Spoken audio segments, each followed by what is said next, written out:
Thank you, Mr. Arroyos. Moving on to item number 2, establishment of quorum. Andrew Arroyos, Here. Enrique Cisneros, absent. David Estrada, absent. Julie Dominguez. Osvaldo Reza, absent. Yolanda Rodriguez. We have quorum with 3 commissioners present. Moving on to item number 3, open forum. Alfredo, do we have anyone that would like to speak? Not at the moment. Thank you, Alfredo. Moving on to item number 4, consent agenda. Do I have a motion I make a motion. to approve? I make a motion to approve. I have a motion made by Andrew Arroyos to approve, second by Julie Dominguez. All those in favor? Aye. Any nays? Any abstain? Motion carried. Moving on to item number 5, consider and take action on the approval of a preliminary and final plat with a waiver request from section 38-8.2 preliminary plat, plans and data, subsection C, engineering report to waive the storm drainage plan requirement for the Delgado Unit 1 subdivision being track 13-N, track 13N3, and track 13R2, block 1, Socorro Grant, and located at 841 Little Corina Avenue, Socorro, Texas. Mr. Botello? Good evening, Mr. Chair and Commissioners. Jose Botello, planner with the City of Socorro. Item number 5 on the agenda is the Delgado Unit 1 subdivision preliminary plat, final plat, and waiver request.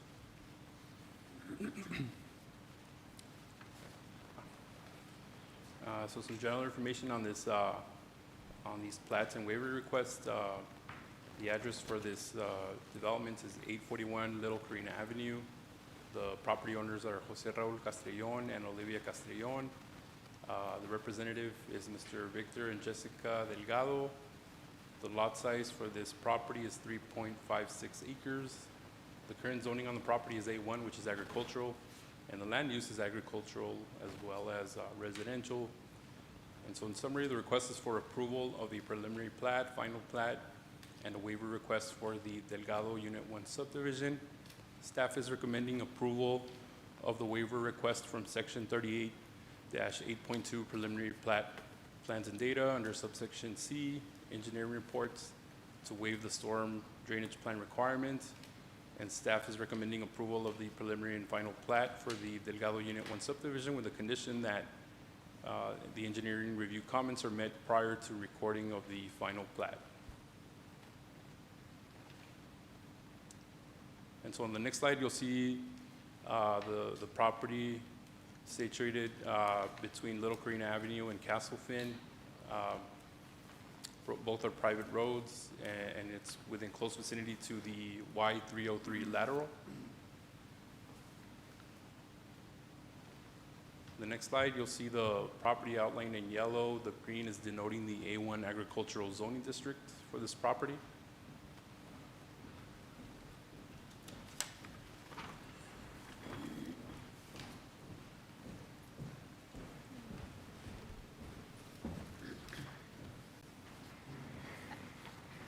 At this moment, I would like to make a note that Osvaldo Reza arrived at 5:35.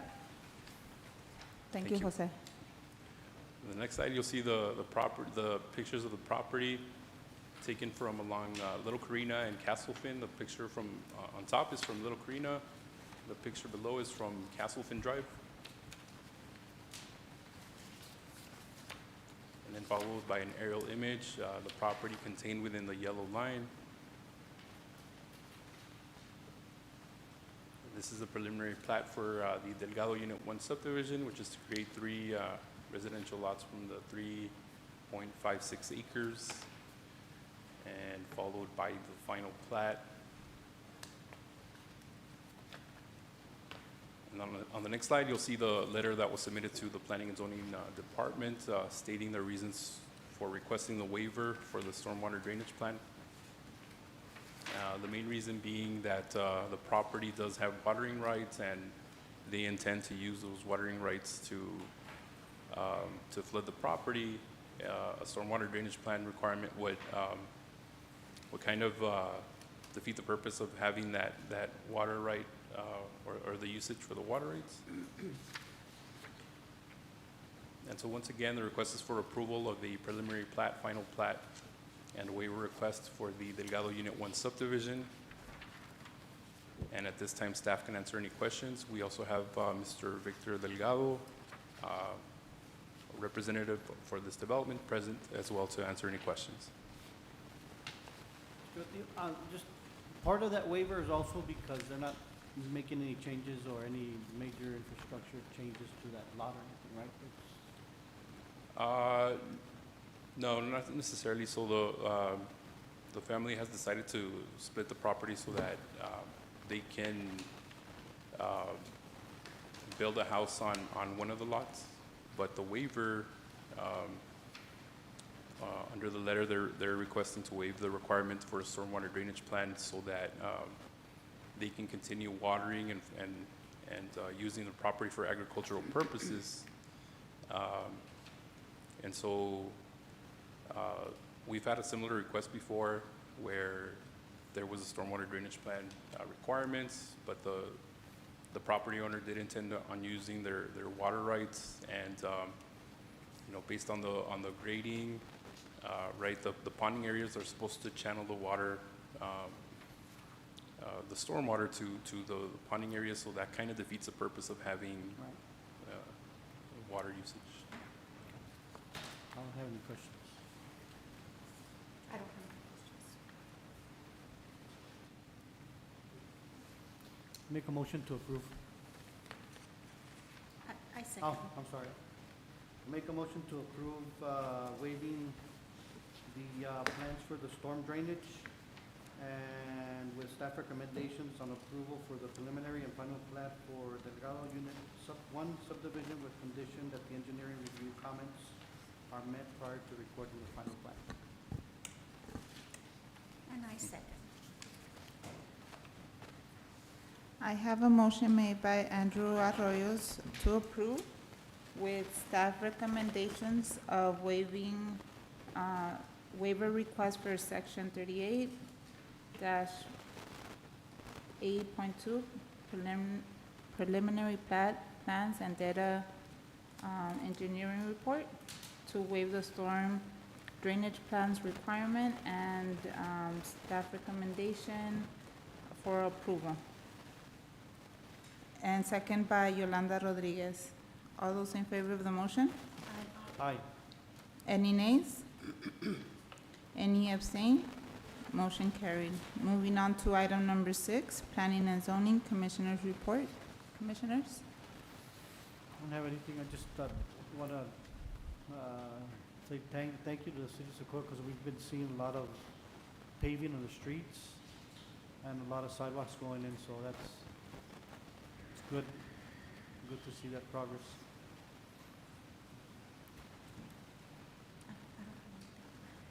Thank you, Mr. Arroyos. Now moving on to item number 7, Planning and Zoning Department Report. Ms. Quimito? Thank you, Yadira. Good afternoon, Commissioner. I just have 2 items to bring to your attention. First of all is on your consent agenda, item 4A. We are bringing back the A1 Agricultural Zoning District. You had previously seen it on your agenda, and it was on its way to City Council, but we were informed by legal that we needed to follow a different notification process. So we did submit, we are resubmitting this for you to look at ahead of time. So right now, it's just on consent agenda. Hopefully, you'll take some time to review it ahead of our meeting next month so that we can discuss anything. If you can think of anything that you would like to see prior to this, please let us know, and we can try to gather as much research as we can to move this item forward. And thank you so much for all of the comments that you made that day. When you first heard the item, I tried to capture some of them. into this new ordinance rewrite. And then the second item I wanted to bring to your attention was that the city held a press conference this morning at 9 o'clock announcing the launching of Socorro Avanzando, the City of Socorro's transit system. I gave you all a flyer pamphlet and a business card to share with anyone who you know that might be interested in taking advantage of public transportation around Socorro. There was some misinformation about what was happening regarding transit in the area. This is the City of Socorro's first attempt to provide this service. Services was being provided prior to this was by the county, and that will end at the end of June. At the beginning of July, the City of Socorro will start their own transit system. It will run from Monday to Friday, 6 a.m. to 6 p.m. And you can call the number on the flyer or the card to schedule a pickup, and this will also work connecting you to the larger network by providing a ride to the Nestor Valencia Mission Valley Transit Center in Isla. So looking forward to a great success and excited to see what this opportunity can bring to the city and to its residents. With that, I can answer any questions. Okay, so the transit is not gonna go outside the city limits right now? Our service will just be around the city and to the transit station in El Paso. From there you can, oh, I forgot to mention another thing, that it's free. So this is going to be a free service for the residents of Socorro. Once you get to the transfer station in El Paso, you can go on and continue on with that system and pay their fare. And once you get back to the transit center, if you haven't arranged your pickup, you can call and arrange your pickup from there to bring you back to Socorro. Free Uber, huh? From 6 to 6. Hopefully you'll be driving around town, visiting all of the local shops, businesses, offices, encouraging everyone to support local businesses. If the opportunity is there, it would be really good to take advantage of it. The other go ahead. No. That was all my comments. Okay, so just within the city limits, except that it takes you up? Just within the city limits, and if you want to transfer and be a part of the larger network, you can get dropped off at the transfer station. Okay. Like, say, for example, if somebody wanted to go visit somebody down the street, they could just call. Yeah, I don't think you want to waste resources like that down the street where you could walk. Walk. But that's what I'm trying to Is like, it, all of the mothers are gonna be calling, hey, Load up the van, load up the van, that's less cars and less congestion on the roadway. Yeah. I'm assuming they're progressing as they go, maybe do some Oh, routes or something. this is great because it will be flexible. It's our system. We can adapt and change and, Especially for a lot of elderly people, yeah. well, that's already an existing program, and I don't know that a lot of people in the community are aware of it. The city's been really successful in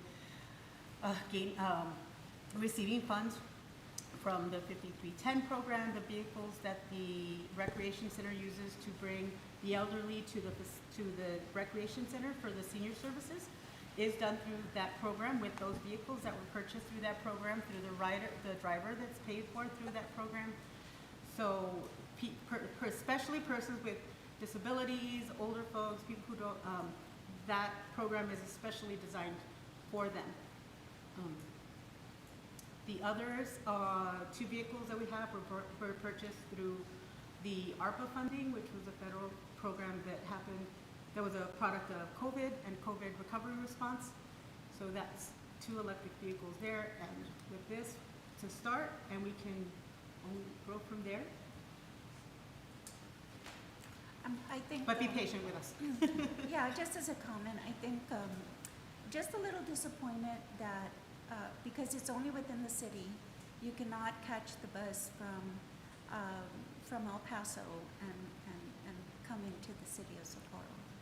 I mean, are you gonna transfer into the Isleta Yes, station? so you and would then- transfer, you would stop at the transfer And station. then you would have. If you were coming from Central El Paso or Uh-huh. Horizon, you could stop at the transfer station and then pick Okay. up the transit vehicle and be picked up and brought into town to visit the Mission Trail, to visit the Bracero Museum, which will hopefully be open Okay, soon. okay. Thank you, Ms. Quimito. Moving on to item number 8, consider and take action on the adjournment of this meeting. Do I have a motion? Make a motion to adjourn. I have a motion made by Andrew Arroyos to adjourn, second by Julie Dominguez. All those in favor of the motion? Aye. Hi. Any nays? Any abstain? Motion carried. Meeting adjourned at 5:47. Thank you all for coming.